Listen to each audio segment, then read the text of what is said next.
Brought to you bye रजनीगंधा। यूं ही नहीं ताज ताज बन जाता है, शिल्पकारों का हुनर और चुनिंदा संगमरमर ताज को नायाब बनाते हैं। कुछ ऐसे ही चुनिंदा जगहों से बस खास ही चुनकर लाता हूँ। कतरे कतरे को मैं हीरे सा परखता हूँ। यूं ही नहीं मैं रजनीगंधा बन जाता हूँ। नमस्कार दोस्तों, बिहार तक की इस बैठक में आपका स्वागत है। और हमारे पहले मेहमान हैं संजय झा जी, जो कि जनता दल यू के राष्ट्रीय कार्यकारी अध्यक्ष हैं, बिहार सरकार में मंत्री भी रह चुके हैं और राज्यसभा के सांसद भी हैं। तो संजय जी, आपका बहुत बहुत स्वागत है। धन्यवाद। संजय जी, चुनाव आ गया एक बार फिर से, और हम पहली बार देख रहे हैं कि मुख्यमंत्री नीतीश कुमार कुछ सहमे हुए हैं, क्योंकि जितनी घोषणाएं उन्होंने चुनाव से पहले इस बार की है, ऐसा पहले कभी नहीं हुआ। और करीब 2 दर्जन घोषणाएं उन्होंने की है। और मुझे लगता है कि 7 करोड़ और 24 लाख जो मतदाता हैं चुनाव आयोग के मुताबिक, उसमें 5 करोड़ लोगों को तो फायदा पहुंचा चुके हैं। तो क्या कहेंगे आप, क्या कारण है कि इतना घोषणा करने का क्या कारण? जो उन्होंने घोषणा किया है, हर एक चुनाव का अपना डायनेमिक्स होता है, और जिस हिसाब से उन्होंने, अगर बजट का आकार बढ़ा, सरकार के किटी में पैसा है, तो आप तो जानते हैं कि जब इनको काम काज करने का मौका मिला था तो लोगों को सैलरी भी नहीं टाइम पे मिलता था। बजट ऐसा था कि हमको लगता है 24 या 25 हज़ार करोड़ बजट था, और डेवलपमेंट के वर्क में कुछ खर्चा नहीं होता था। और आज बिहार का बजट 3,17,000 करोड़ है। और आज क्योंकि डबल इंजन की सरकार भी है, तो दोनों जो बजट आया है 2024 और 2025 का, उसमें भी एडिशनल सपोर्ट बिहार को 60-70 हज़ार करोड़ रुपए का मिला है। घोषणा जो उन्होंने की है, क्या घोषणा की है? एक सबसे बड़ी घोषणा की है कि जो हमारे यहाँ बुजुर्ग हैं, विधवा हैं, आपको हैंडीकैप्ड हैं, उन सब के लिए 400 से 1100 रुपया कर दिया उनको। अब गांव देहात में जो लोग रहते हैं वो ज़्यादा इस चीज़ को फील कर सकते हैं। जो बुजुर्ग हो गए, वो उनके लिए वो अमाउंट बड़ा इम्पॉर्टेंट हो जाता है, और सीधा 10 तारीख को उनके अकाउंट में ट्रांसफ़र होता है। बिहार में नीतीश कुमार के जब आए तो सच में लालटेन युग था, बिजली था नहीं, और बिजली देना और सब्सिडी अभी भी दे रहे थे वो बिजली के रेट पर। लगभग 15,000 करोड़ रुपया सब्सिडी था।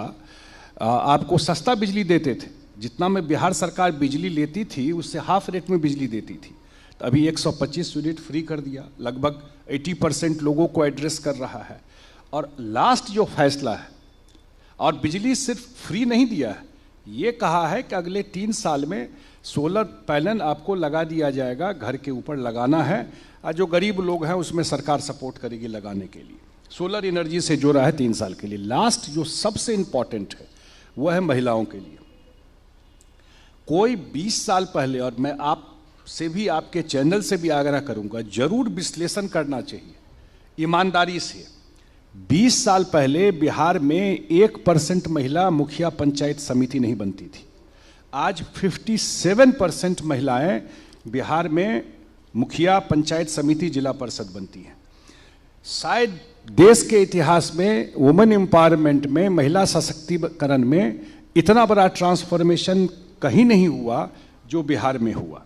और उन्होंने घोषणा किया है कि ये फ्री बीज नहीं है कि हम मंथली कुछ पैसा देंगे, कि 10,000 रुपया उनके अकाउंट में जाएगा और 2 लाख तक उनको सपोर्ट करेंगे। मैं हाइपोथेटिकल बात कर रहा हूं कि अगर 50% भी महिलाएं रोजगार से जुड़ गई, रोजगार करने के लिए, कोई गाय खरीद सकती हैं, कोई दुकान खोल सकती है, 50% महिलाएं, और उनको जीविका से जुड़ना होगा। तो आज 1 करोड़ 40 लाख करीब जीविका दीदी है, तो 1 करोड़ 40 लाख तो सीधा हो गया जिनका अकाउंट है, और लोगों को जुड़ करके उनके अकाउंट में जो करना चाहती हैं रोजगार, उनके लिए। अब अगर 50% भी अगर रोजगार से जुड़ गई तो रूरल इकोनॉमी में कितना बड़ा पुश होगा, बिहार के जीडीपी ग्रोथ में कितना बड़ा कंट्रीब्यूशन होगा इस योजना का। वुमेन एम्पावरमेंट से लेकर के जो एक होता था कि घर में सिर्फ मेल मेंबर कमाता है, वो पूरा का पूरा पैरेलल वो एक ऐसा रोजगार खड़ा कर रहा है, हर एक महिला रोजगार से जुड़ जाएगी। तो मुझे लगता है कि ये बिहार के सोसाइटी को, खास करके रूरल ग्रामीण सोसाइटी को पूरा ट्रांसफॉर्म कर देगा ये चीज। लेकिन ये तो संजय जी 20 सालों से आप लोग सरकार में, जेडीयू ही एक ऐसी पार्टी है जो लगातार 20 सालों से है, बाकी तो आते जाते रहे हैं बीजेपी आरजेडी। तो अब क्यों, एक सवाल ये आता है कि भाई अब करने की क्या जरूरत है 20 साल बाद। दूसरा सवाल मेरा ये है, तेजस्वी यादव जो कि लगातार कह रहे हैं कि सरकार उनकी नकल कर रही है, जो भी वो घोषणा पहले कर चुके हैं कि चुनाव जीतने के बाद वो देंगे, वो आप अब कर दे रहे हैं। अब वो 200 यूनिट बिजली फ्री देंगे, आप 125 दे रहे हैं। तो एक तरह से कहा जा रहा है कि तेजस्वी यादव कह रहे हैं कि आपकी सरकार नकलची सरकार है, आपके पास विजन नहीं है। उनके विजन से चल रहे हैं। उनके विजन से तो बिहार 15 साल देख चुका है कि उनके सरकार का क्या विजन था। भगवान ना करे कि उनके सरकार का नकलची सरकार को बनना पड़े। अगर वो नकलची देखना होता तो बिहार के लोग भूल गए हैं क्या? तो लालटेन युग में न रखे थे, बिजली था क्या उस समय? कितना घंटा बिजली आता था? काहे नहीं बोलते हैं? फिर वापस वहीं ले जाना चाहते हैं क्या? नीतीश कुमार हर एक घर तक बिजली पहुंचाए और 24 घंटा बिजली देता है। ये सच्चाई है कि नहीं है, मैं आप ही से पूछता हूं। ठीक है, बिजली तो पहले से बहुत बेहतर हुई है। कहाँ था बिजली? पटना शहर में नहीं था, गांव का तो भूल जाइए। अब तो लालटेन गांव में भी नहीं मिलता है, घूम के देखिएगा तो इनके सिंबल में मिलता होगा। अब तो गांव में भी नहीं मिलेगा, बाजार में जाइएगा तो वो उस फ्लैशबैक में ले जाना चाहते हैं बिहार को। एक उद्योगपति नहीं बचा जो बिहार छोड़ के नहीं भाग गया हो, डॉक्टर नहीं बचे जो बिहार छोड़ के नहीं भाग गए हो। किडनैपिंग फॉर रैंसम ये उसी समय शुरू हुआ। तो इसलिए वो मैं देख रहा था, अभी यात्रा निकाले, अपने समय का रोड रहता तो बाइक पे निकल सकते थे? पूछिए ना, अपने समय का सरकार होता तो बाइक पर जो निकले हैं दोनों नेता, वो निकलते क्या? रात में निकल सकते थे क्या 5 बजे के बाद? तो इसलिए नीतीश कुमार अपने विजन से बिहार को बदले हैं। कहना आसान होता है। अच्छा, वो सब छोड़िए, अब और क्या घोषणा करने वाला है ये बताइए। अभी तो चुनाव में टाइम है, अभी अधिसूचना जारी होने में कुछ और घोषणाएं आएंगी क्या जनता के लाभ के लिए? नीतीश कुमार जी ने बिहार का एक सबसे बड़ा नैरेटिव बदला कि जात धर्म से हट करके लोगों को विकास के मुद्दे पर बात करना पड़ा चुनाव में। पहले तो ये एजेंडा होता नहीं था, वो सबको लेके आया विकास के मुद्दे पर। और ये 5 साल का कामकाज है। आज भी सरकार है ना, तो सरकार तो अपना कामकाज बंद हो जाएगा क्या 3 महीना पहले? कि चुनाव है तो 6 महीना पहले हम काम करना बंद कर देंगे, ऐसा होता है क्या? नहीं। तो पूरे 5 साल के कामकाज से हमको आकलन कीजिएगा और हम अपना कामकाज जनता के बीच में ले जाएंगे। और प्लस अगले 5 साल में हम क्या करेंगे वो लेके जाएंगे। और मुझे लगता है कि जो हम लोग भी फील्ड में घूम रहे हैं, मैं कुछ जगह और भी बोला हूँ ये बात कि ये चुनाव इसलिए इम्पॉर्टेंट है कि ये चुनाव सिर्फ 5 साल सरकार किसका बनेगा वो तो है ही, लेकिन अगले 25 साल में बिहार कहाँ जाके खड़ा होगा ये चुनाव वो तय करेगा। और नीतीश कुमार जी का जो कुछ घोषणा आप देखे हैं, घोषणा नहीं, कैबिनेट से पास करके मतलब, काम वो है कि इम्प्लीमेंट इंडस्ट्री को लेकर के कि हर एक जिला में वो लैंड एक्वायर करके।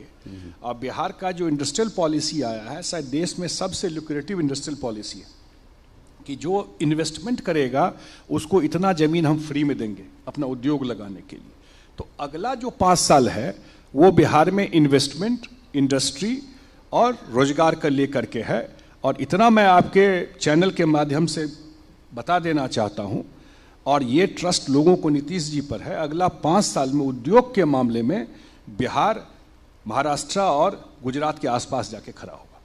चलिए, अच्छी बात है। लेकिन जहाँ तक आपकी पार्टी के विश्वसनीयता का सवाल है, पिछले 10 सालों में आप लोगों ने 3 बार आप इधर आप गए या वो लोग आए, लेकिन 3 बार आप लोगों ने हम लोग तो पलटी मार आप ही को, हम लोग वही हैं, हम लोग नहीं कहीं गए। लेकिन पलटी मार तो आप ही को कहा जाता है, आप ही की पार्टी को। हम लोग वही हैं, नीतीश जी वही हैं, और उन्होंने अपने काम डेवलपमेंट सिद्धांत पर कभी कॉम्प्रोमाइज नहीं किया। हो सकता है कि ये चीज़ें हुई, एबरेशन होता है राजनीति में, कभी सारा डिसीजन आपका सही नहीं होता है, लेकिन लार्जर पर्पस क्या था, लार्जर गोल क्या था कि बिहार के लोगों की सेवा करना।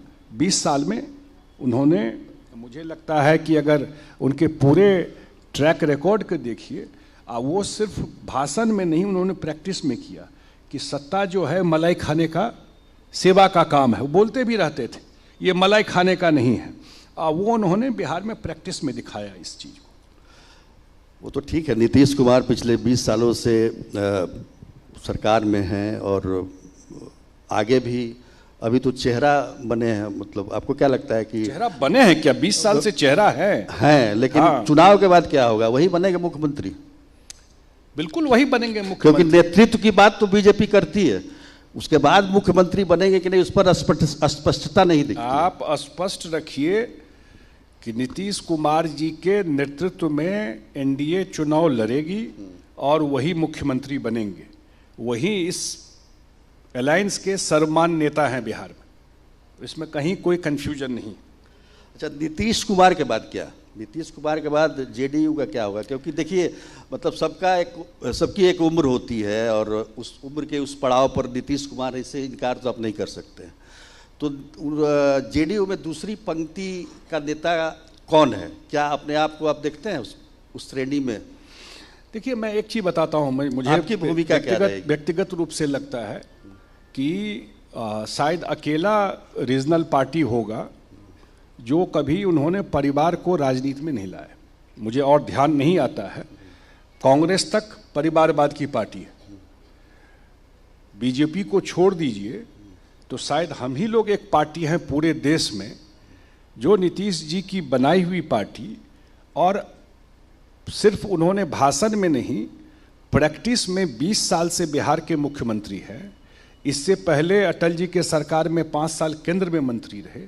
25 साल बड़ा लंबा टाइम होता है, और इस पार्टी को बने हुए भी लगभग 28-29 साल हो गया।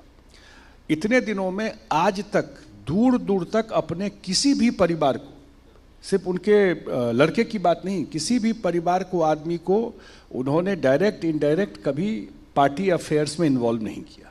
ये उनका ट्रैक रिकॉर्ड है, और वो इसमें बिलीव करते हैं कि उन्होंने परिवारवाद से अपने पार्टी को दूर रखा। नहीं तो हम जैसे लोग यहाँ बैठते, अगर परिवारवाद होता तो हम लोग कहाँ यहाँ बैठते।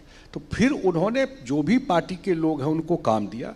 आज वो एक्टिव है, एजाइल है, पार्टी चला रहे हैं। भविष्य में क्या होगा वो आने वाले समय में वही तय करेगा। लेकिन जहाँ तक परिवारवाद की बात आप कह रहे हैं, उनके पुत्र जो हैं निशांत कुमार, उनके राजनीति में आने की बड़ी चर्चा होती है। क्या सच्चाई है? कब तक वो राजनीति में आ रहे हैं तो किस रूप में आ रहे हैं? कुछ प्रकाश डालिए इसमें। नहीं, अभी तो ऐसा कोई बात ही नहीं है। अभी तो किसी की आने की बात उनके परिवार से अभी तक नहीं है। लेकिन हाँ, क्योंकि पार्टी उन्होंने बनाया है तो इसलिए मैंने बताया, आज वो खुद एक्टिव है। भविष्य के में क्या होगा, आगे वो क्या करेंगे, वो फाइनली उन्हीं को कॉल लेना, वही डिसाइड करेंगे। लेकिन हाँ, ये भी बात सही है कि कल को कोई डिसीजन लेंगे तो वो यहाँ वो डेमोक्रेटिक तरीके से करते हैं। ऐसे जरूर पार्टी के जो लोग हैं उनसे चर्चा करके ही कुछ तय करते हैं, लेकिन आज वो समय नहीं। आज मैंने इस चुनाव में नहीं, बिल्कुल नहीं। इस चुनाव में कोई संभावना नहीं, बिल्कुल संभावना। संगठन में भी चुनाव लड़ने में भी कोई कुछ नहीं, कोई कहीं नहीं। मैंने हम लोग को यही है जानकारी, और आज के डेट में बिल्कुल ये नहीं है। नीतीश कुमार जी के नेतृत्व में हम लोग चुनाव लड़ेंगे और उनके नेतृत्व में हम लोग सरकार बनाएंगे। आगे का भविष्य क्या होगा वो वही तय करेंगे, और तय भी वो अकेले नहीं करते हैं। फिर मैं बता दूं, वो सबसे चर्चा करके ही कोई फैसला लेते हैं। अच्छा, ये राहुल गांधी ने बहुत समय दिया इस बार बिहार में। पहली बार 16 दिनों तक यात्रा करना और वोटर अधिकार यात्रा, तो जिस तरीके का उनको समर्थन मिल रहा है उससे क्या एनडीए को या आपकी पार्टी को कुछ कुछ खतरा महसूस हो रहा है? कुछ कहाँ समर्थन मिल रहा है? आप नहीं घूमे हैं क्या उनके साथ? हम लोग के तो एरिया में गए थे तो कहाँ समर्थन है, हम लोग तो नहीं देखे कोई उसी टाइप का एलिमेंट सब साथ में है, जिस तरह की भाषा बोलता है तब देखे ना कैसे लोग साथ में घूम रहे थे। आप मुझे बताइए कि बिहार में SIR मुद्दा लोगों के बीच में है, हम लोग भी घूम रहे हैं, पूछते हैं कि किसका वोट चोरी हो गया। वोट चोरी बिहार में होता था जब इनकी सरकार थी, जब बूथ छापा जाता था। गरीब पिछड़े लोगों का 10 बजे ही चुनाव बिहार में खत्म हो जाता था, उस समय वोट चोरी होता था। ये तो EVM आया 2004 के बाद, उसके बाद ही लोगों को वोट देने का बिहार में खास करके एक्चुअल अधिकार मिला। ये कांग्रेस के टाइम का लेगेसी है कि सारा वोट चोरी करके ले जाते थे गरीब लोगों का, और बूथ कब्जा करते थे, छापते थे। लेकिन आप लोग मतलब जो SIR हुआ उस पर आप लोग की कोई प्रतिक्रिया, मतलब कि हमारा वोटर कट गया, इस तरह की कोई बात आपकी चोरी, आपके वोटर की चोरी नहीं हुई? नहीं, वोट की चोरी क्या, इनको क्या समझ में आता है भाई? हमको लगता है कि जो उनको ब्रीफ करने वाला है, ये तो आरजेडी के लोग, आरजेडी का जो कुछ बात करते थे वो एजेंडा लेके भी चले गए। ये जो था, जो मैं देखा इसमें, ये आरजेडी में कुछ लोग बात करते थे, तो ये SIR का मुद्दा आप बिहार घूम करके पूछ लीजिए, 20 लोगों को माइक लगा के सर्वे कीजिए कि SIR पता है आपका वोट चोरी हो गया, तो सब हंसेगा आप पर ही। हम लोग तो घूम रहे हैं, अपने पार्टी में भी पूछ रहे हैं किसका वोट चोरी हो गया। ये एक कुछ भी एक स्लोगनिंग करके और निकल जाना, तो ये बिहार की जनता और राहुल गांधी और कांग्रेस का बिहार में क्या कंट्रीब्यूशन है? 5 साल में कितनी बार बिहार आए? जिन 2 मुख्यमंत्री को लेके आए, इस बार तो बहुत आ रहे हैं। हाँ, तो चुनाव आ गया ना, तो क्यों नहीं आएंगे? अभी तो चुनाव है, तो इनके लिए तो ये पर्यटन है, टूरिज्म है। लेकिन एक चिंता की बात यह है कि जो आपका वोट बैंक है, core vote bank, OBC, EBC, दलित, राहुल गांधी का सबसे ज्यादा उसी पे कैसे ध्यान दे रहे हैं। कैसे ट्रस्ट करेगा? आप मुझे बता दीजिए। मंडल कमीशन में, उस मंडल कमीशन का सबसे बड़ा विरोध कौन किया था? इनके पिताजी किए थे, राजीव गांधी जी किए थे। क्यों नहीं इतना दिन में जब मौका था तो गरीब और पिछड़ों के लिए कुछ किया? जातीय गणना हुई, हम लोग तो इंडिया गठबंधन में थे ना। नीतीश जी तो जमकर बोले थे मुंबई में, और ये लोग चुपचाप बैठे थे कि भाई जातीय गणना कराइए। तो पॉलिटिकल नैरेटिव बनाने के लिए, वोट लेने के लिए आप कुछ भी बोल दीजिए। क्यों बिहार में, एक चीज बताइए तो आप, बिहार में इनकी सरकार थी तो क्यों नहीं पंचायत में अति पिछड़ों को आरक्षण था? क्यों दलित को आरक्षण नहीं था? क्यों नीतीश कुमार जी का इंतजार करना पड़ा? 2006 में पहली बार मिला है आरक्षण इन लोगों को। तो ये बोलना, और जो नीतीश कुमार जी डिलीवर किया, आज अति पिछड़ों का सर्वमान्य नेता बिहार में नीतीश कुमार जी हैं। पूरे सर्व समाज के हैं, लेकिन खास करके क्योंकि उनके लिए उन्होंने 20 साल में काम करके दिखाया। प्रशांत किशोर के बारे में क्या आपकी राय है? क्योंकि आप ही के पार्टी में थे, वहाँ से निकाले गए, और अभी जो है BJP और JDU पर पूरा प्रहार कर रहे हैं, और ये भी कहा जा रहा है कि अब प्रशांत किशोर नेता बन चुके हैं। मतलब पहले वोट कटवा लोग आप लोग बोलते थे, लेकिन अब नेता बन चुके हैं, जन समर्थन मिल रहा है उनको। तो कितनी चिंता है आपको प्रशांत किशोर के? क्योंकि अब तक जो चुनाव हुए हैं उसमें आमने सामने की लड़ाई हुआ करती थी, एक तीसरा ये कोना बना रहे हैं, ध्रुव बना रहे हैं। तो क्या लगता है कि प्रशांत किशोर के आने से कुछ आपके इक्वेशन में, या आपके जो विपक्षी पार्टी की इक्वेशन में कुछ तब्दीली आएगी? नहीं, मुझे इस चुनाव में तो नहीं लगता, क्योंकि जो हम लोग ग्राउंड पे भी घूम रहे हैं, अल्टीमेटली जब इलेक्शन होगा तो वो बाइपोलर चुनाव ही होगा। आमने सामने में इंडिया गठबंधन और NDA का ही चुनाव होगा। और मुझे लगता है कि प्रधानमंत्री नरेंद्र मोदी जी और नीतीश कुमार जी का एक बड़ा ड्रीम कॉम्बिनेशन बिहार के लोगों के लिए है। और लोग देख रहे हैं, जो ज़मीन पर आप पटना शहर घूमिए ना, पटना शहर में जितना चेंजेज आया है, ये सब तो काम हम रेटरिक भाषण दे के निकले, और एक्चुअल बेनिफिट मिलना जो आंख से लोग देखता है, बहुत फर्क है ना। तो लोग तो काम देख रहा है ना इस सरकार का, और लोगों को ये लगता है कि बिहार को बहुत दिन के बाद मौका मिला है जब केंद्र में भी सरकार है और बिहार में भी सरकार है, जिसको आप डबल इंजन बोलते हैं, और ये अपॉर्चुनिटी कोई मिस नहीं करना चाहता, और उसका एक बेनिफिट भी मिल रहा है। अगर आज इंडस्ट्री की बात कर रहा है तो उसमें बड़ा सहयोग केंद्र का भी है। अगर मखाना बोर्ड की स्थापना हो रही है, पूरा उत्तर बिहार खास करके मिथिला एरिया ये तो जानता भी नहीं था देश में सुपर फूड के बारे में, आज मखाना उद्योग के तरफ या उसका बोर्ड बनेगा, तो ये सारा बेनिफिट इसलिए मिल रहा है कि केंद्र में भी के सरकार में भी हम लोगों का से है, हम लोगों की बात सुनी जाती है, हम लोग काम करा के लाते हैं। तो ये साउथ के स्टेट क्या करते थे, सपोर्ट करके स्टेट का भला करवाते थे। तो आज बिहार के लिए एक बहुत बड़ा अपॉर्चुनिटी है। अगला 5 साल इसलिए इम्पॉर्टेंट है कि बिहार का जो रिसोर्स है उसके बलबूते तो हम लोग जो काम कर रहे हैं कर ही रहे हैं, लेकिन सेंटर से भी एक पुश चाहिए जो बिहार को अगर अगले 20 साल में 25 साल में देश के हर एक पैरामीटर के देश के जीडीपी के बराबर खड़ा होना है, तो ये अपॉर्चुन टाइम है, यही टाइम है जिससे ये काम होगा इसमें। अच्छा, ये एनडीए में सीट शेयरिंग को लेकर कोई बातचीत, क्या फॉर्मूला होगा? पहले भी आप लोग मतलब पिछले चुनाव में भी थे, लेकिन इस बार चिराग पासवान भी हैं, तो क्या अभी कोई बातचीत हुई है, या अगर नहीं हुई है तो कब तक होगी, क्या लगता है? नहीं, बातचीत तो हम लोग की होती ही रहती है, बातचीत तो अलायंस में होती है, हर एक सीट पर होती है। आप जानते हैं कि अभी हम लोगों का इतना बड़ा सम्मेलन चल रहा है, पूरे बिहार में 243 सीट पर एनडीए का सम्मेलन चल रहा है, इंडिविजुअल पार्टी का सम्मेलन नहीं चल रहा है। और एक जो हमारे वर्कर हैं उसमें हमारे बीएलओ और बूथ स्तर तक के वर्कर आते हैं एनडीए के, तो कोई भी मीटिंग 10 से 15 हज़ार लोग पार्टिसिपेट करते हैं। तो अभी उसकी तैयारी चल रही है, और आप देखिएगा इस बार एनडीए एज ए यूनिट हम लोग चुनाव लड़ेंगे। जहाँ तक सीट की बात है, तो जैसे लोकसभा में भी आप देखें ये कहीं कोई चर्चा नहीं हुआ और अनाउंसमेंट हो गया, तो इसलिए कोई दिक्कत नहीं होगी। हम लोग का लंबा एसोसिएशन है एक दूसरे के साथ काम करने का। लेकिन आपकी पार्टी पहले बड़ा भाई हुआ करता था, और जेडीयू चाहे नीतीश कुमार जो कहते थे बीजेपी को मानना पड़ता था। आज स्थिति बदली हुई है ना, ऐसा अब देखिए 2020 में आप 43 सीटों पर सिमट गए, 74 सीटों पर बीजेपी आई, फिर भी मुख्यमंत्री नीतीश कुमार ही बने। तो आपको नहीं लगता है कि कहीं ना कहीं बीजेपी के छाया में आप लोग?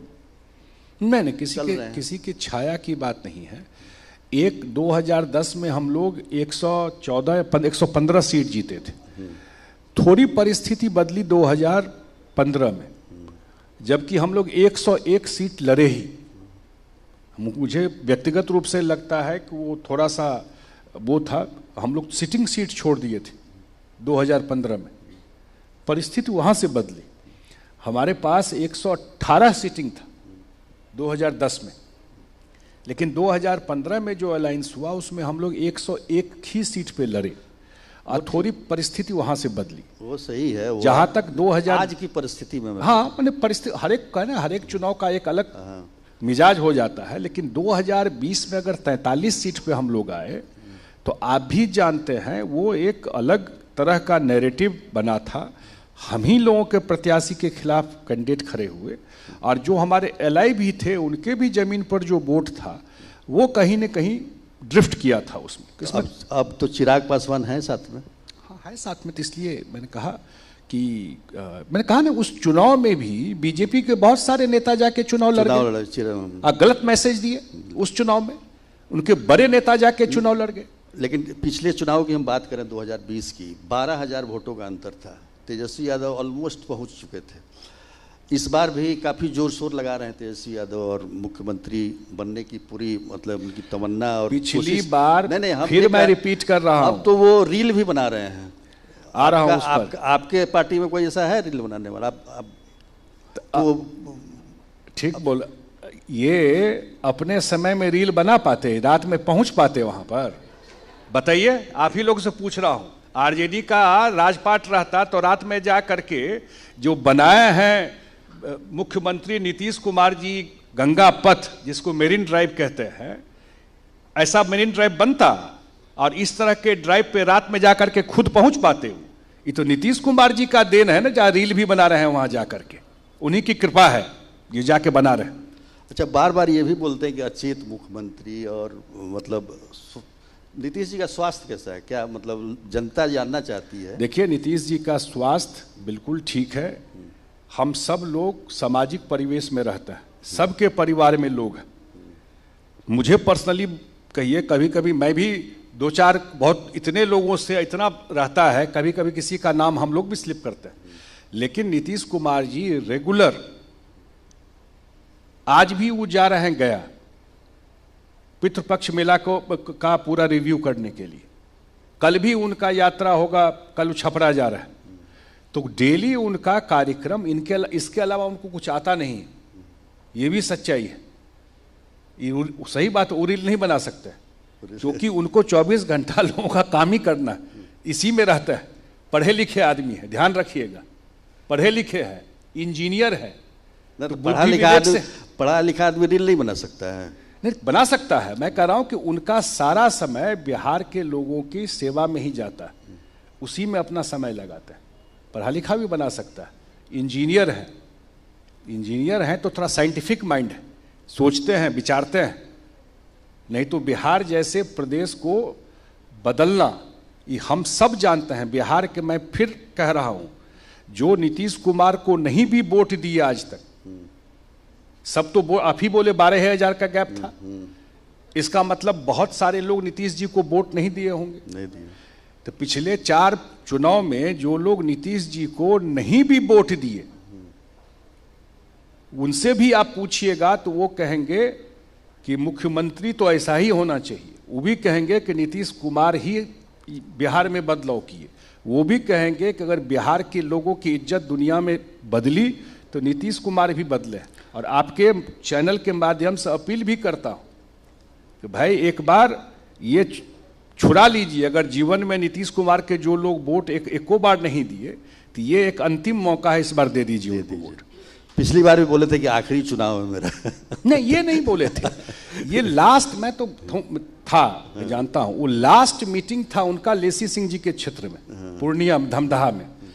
वो कह रहे थे कि ये अंतिम मीटिंग है, उसको इंटरप्रेट कर दिया कि लास्ट मीटिंग है।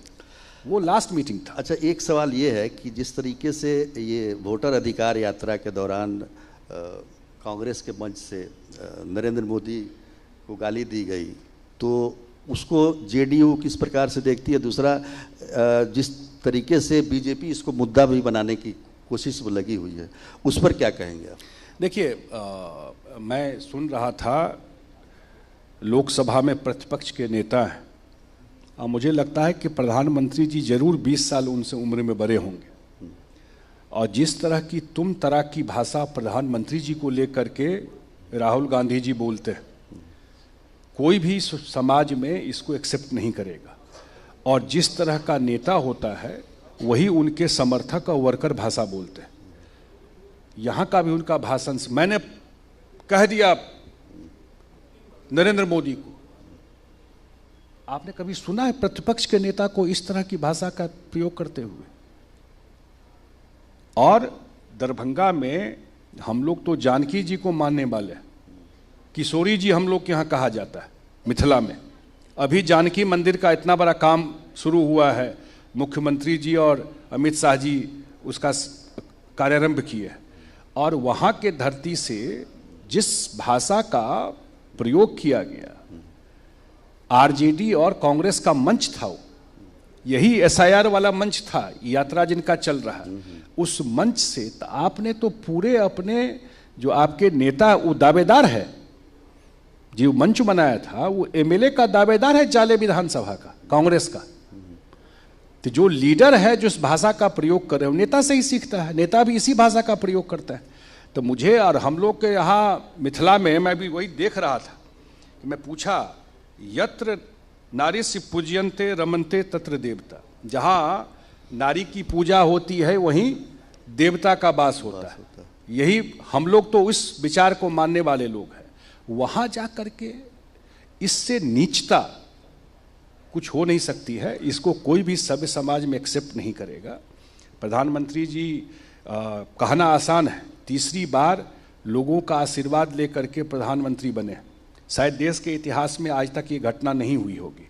और जिस पृष्ठभूमि से आते हैं, जिस तरह उनकी, अब जो हम लोगों ने उनका इंटरव्यू देखा या अखबार में पढ़ा, जैसे उनकी माताजी उनको जिस कष्ट से, इस तरह की भाषा का किसी के लिए भी ये प्रयोग करना, वो तो ठीक है कि आप, लेकिन एक आखिरी सवाल, चुनाव के बाद मतलब लोगों की ऐसी आशंका है, कहीं मान लीजिए कि आरजेडी को ज़्यादा सीट आ गई, आप लोग क्या फिर से कभी ये कभी नहीं गठबंधन बन सकता है? मुख्यमंत्री जी ने बार बार इसलिए कहा कि हर एक आदमी विश्लेषण करता है, सारे पॉलिटिकल डिसीजन लेते हैं आप लाइफ में, तो जरूरी नहीं कि सारा कुछ आपका सही होता है। और बहुत मुश्किल से बिहार को उन्होंने उस जंगल राज से निकाला,